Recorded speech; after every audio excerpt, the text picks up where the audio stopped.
Welcome to the Advance Your Art podcast, where we talk about the journey from artist to entrepreneur and everything in between. You've worked hard to hone your craft. Now take it to the next level with tips, techniques, strategies, and routines used by successful artists to grow their businesses and careers.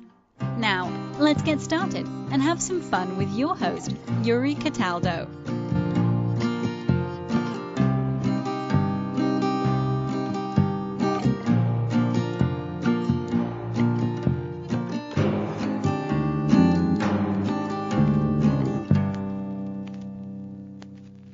Hey podcast listeners, welcome to another episode of the Advance Your Art podcast. I'm your host Yuri Cataldo, broadcasting live from cold, snowy Boston.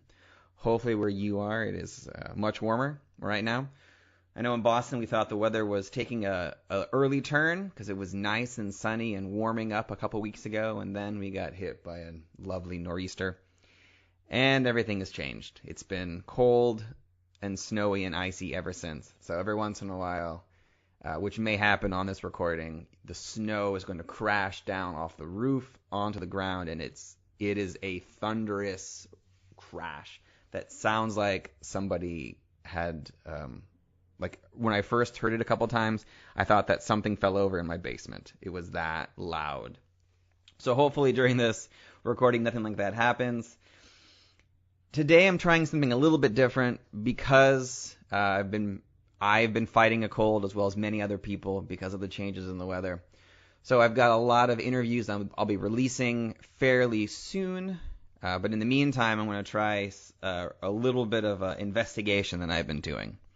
As part of this podcast, and actually what inspired me to do this, is the fact that I think that artists are one of the best entrepreneurs out there, and in fact art training is one of the best training grounds to start a company and to start your own freelancing business. It's just that many times in universities fail to help give art students the proper guidance, and that's how I was when I went through art school and had to figure it out on my own. And so I'm creating the podcast that I wish I had when I was in school, which is why I choose so many people from different artistic backgrounds and ask them questions about how they've used their art skills to further their business career. And part of this, and this is why I'm doing this today, is I am writing a book about it because I think it's important and I think these ideas need to get out there. Also, I'm saying this aloud during this podcast because I want you as my listeners to keep me accountable, to keep me going with this. Because it's very easy, because of the fact that it's an independent project on my own, that I can just put it off and not think about it anymore. And I've been doing that for a while. But I'm pretty far along in the process right now, and I want to release some of the chapters and some of the ideas ahead of time. I'm going to actually be doing that during today's little bit of in-between episode.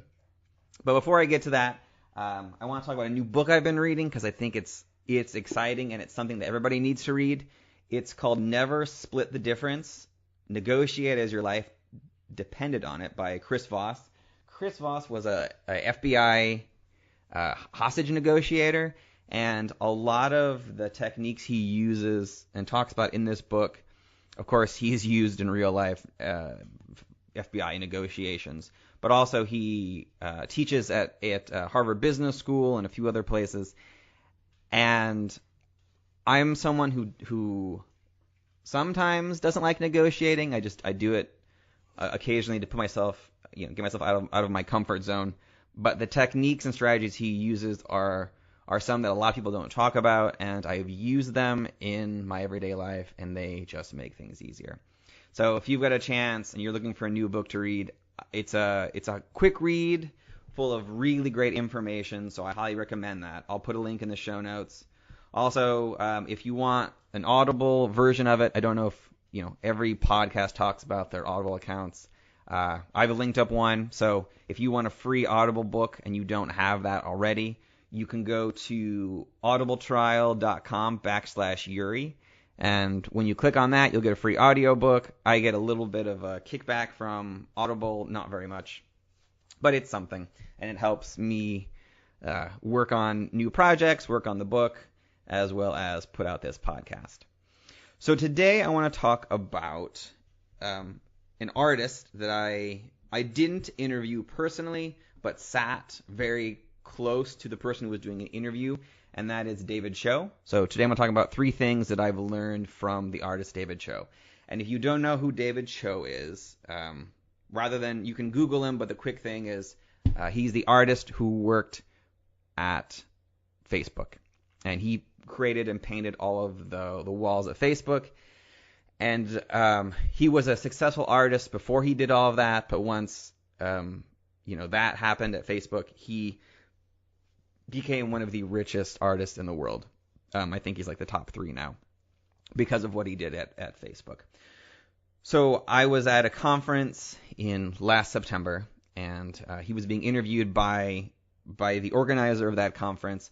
And the conference itself was focused on the idea of creating businesses, new ways to think about partnerships. And David Choe particularly was brought in because he is someone who has become very successful monetarily, and his goal is to spend all of his money before he dies. He doesn't want to leave anything for anybody else. He wants to die penniless, which is his decision. So he was brought in, and the person doing the interview was going to basically ask him how he spends his money and smart, creative ways on how he gives back and adds and spends his money. And so he did some of that. But most of the time in this hour-long conversation he had was him telling about his story and how he became an artist and worked with that and how he got introduced to Facebook. And rather than go into like ways that he's spending his money, it took a weird turn toward the end where he basically talked about how having that much money in effect ruined his life. And so I want to go into some of those details and tell you the story of David Choe. He has a wonderful foundation where he's giving back a lot of things, but it's very interesting because he was, and I'll get into this, but he was a successful artist beforehand, and he was doing very well for himself, and he was very comfortable. And then suddenly, once this giant sum of money came his way, it basically threw him for a loop. So this is what I want to get into today and talk about the tale of David Choe. I'm doing a lot of research in artists, some of which I've interviewed, others I have not.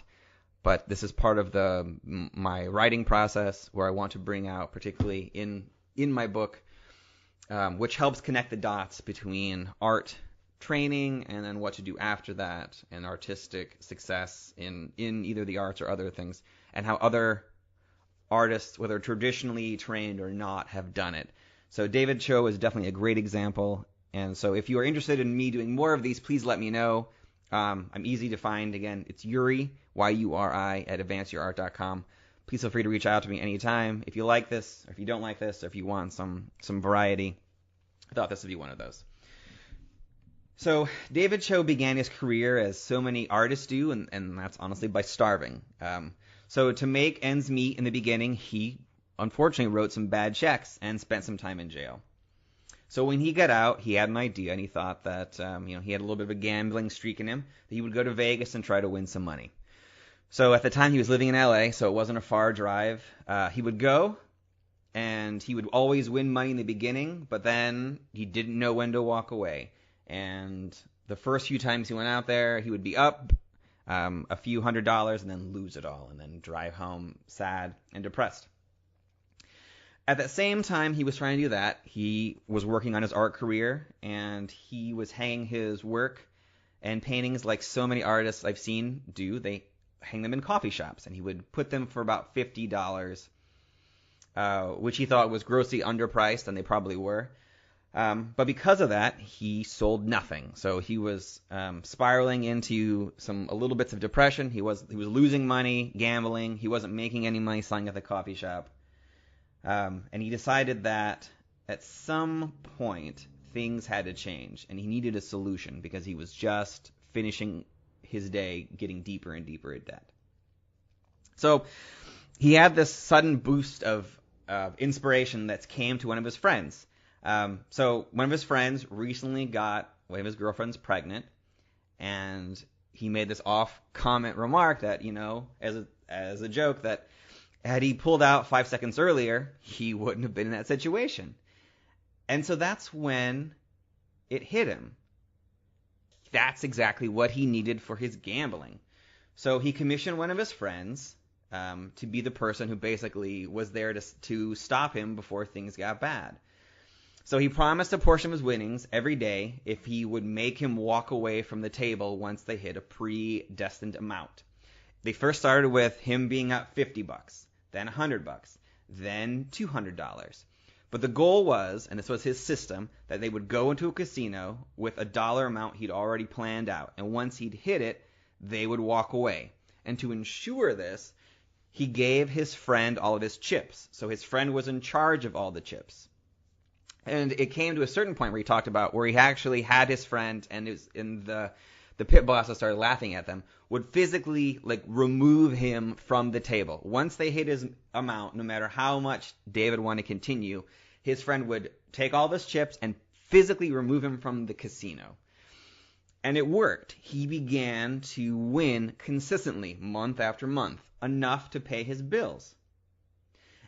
And when he wasn't worried about paying his bills, this amazing thing happened with his art. Because he realized that since he wasn't trying to make all of his money from his art, that he could start charging more for it. And this started giving him some self-confidence. So he started moving his prices for his art up higher, from $50 to $2,000, because he wasn't really worried about selling it anymore. And he started going to other places, and this caused his friends to ask him a lot of questions like, okay, so you couldn't sell your art for $50. How do you expect to sell your art for $2,000? And the truth is, and this is what he said, is he honestly didn't care. It wasn't about selling his art, and he wasn't selling art anyway. So why not value at a price that he felt equated to his time and effort? Because of the fact he was already covering his bills, this gave him freedom to just do that. And the funniest thing happened. He actually started selling his art. So if you look at the psychology behind this, it's actually pretty simple, especially in the art world. As with anything, what something is truly worth is what somebody's willing to pay for it. By making his paintings at a $2,000 price point, there was far more perceived value in the same painting that was hanging in a coffee shop for $50. Because if somebody's selling the painting for $2,000, then it must be good, right? So now that he started making more money from his art, he was able to apply the same gambling strategy, but with bigger goals. So he was winning $1,000 a day and more. This created a nice back and forth with him, which allowed him to charge more and more for his art and also gamble more and more in Vegas. And his art got so popular that it got the attention of the Napster founder, Sean Parker. Parker emailed Choe one day telling him how much he loved his work and that he wanted to buy some from him. But here was the rub. Parker said that his company, which again he was running Napster at the time, was being sued for stupid amounts of money, so he was broke and couldn't really afford anything. So Choe, who had, again, been increasing his self-esteem and his value, emailed him back and said, "Thank you so much, that's great. I appreciate it, but why don't you give me a call next time when you actually have some money?" And so that's what Parker did years later. When Parker was helping the Facebook founder, Mark Zuckerberg, he called Choe to do a mural in their Silicon Valley office. Parker wanted it to be a huge thing in the face of Silicon Valley. At that time, Choe, again, increasing his value, was selling his work for $10,000 to $20,000 a pop, and so he quoted them $60,000 for the murals. Parker replied that this was a bit more than they wanted to budget at the time because they were still early on. They had some money from investments, but they wanted to know if Choe would instead take some company stock instead. So Choe had to ask what Facebook was because he had no idea, and they told him it was a social network for college students. And he replies with, "So you want me to invest my time in a company that lets college students brag about their beer pong games online? I don't think about that." So Parker insisted on having a meeting with him and Mark Zuckerberg, so that's what Choe agreed to do. And in the meeting, Choe said he still didn't have faith in the company,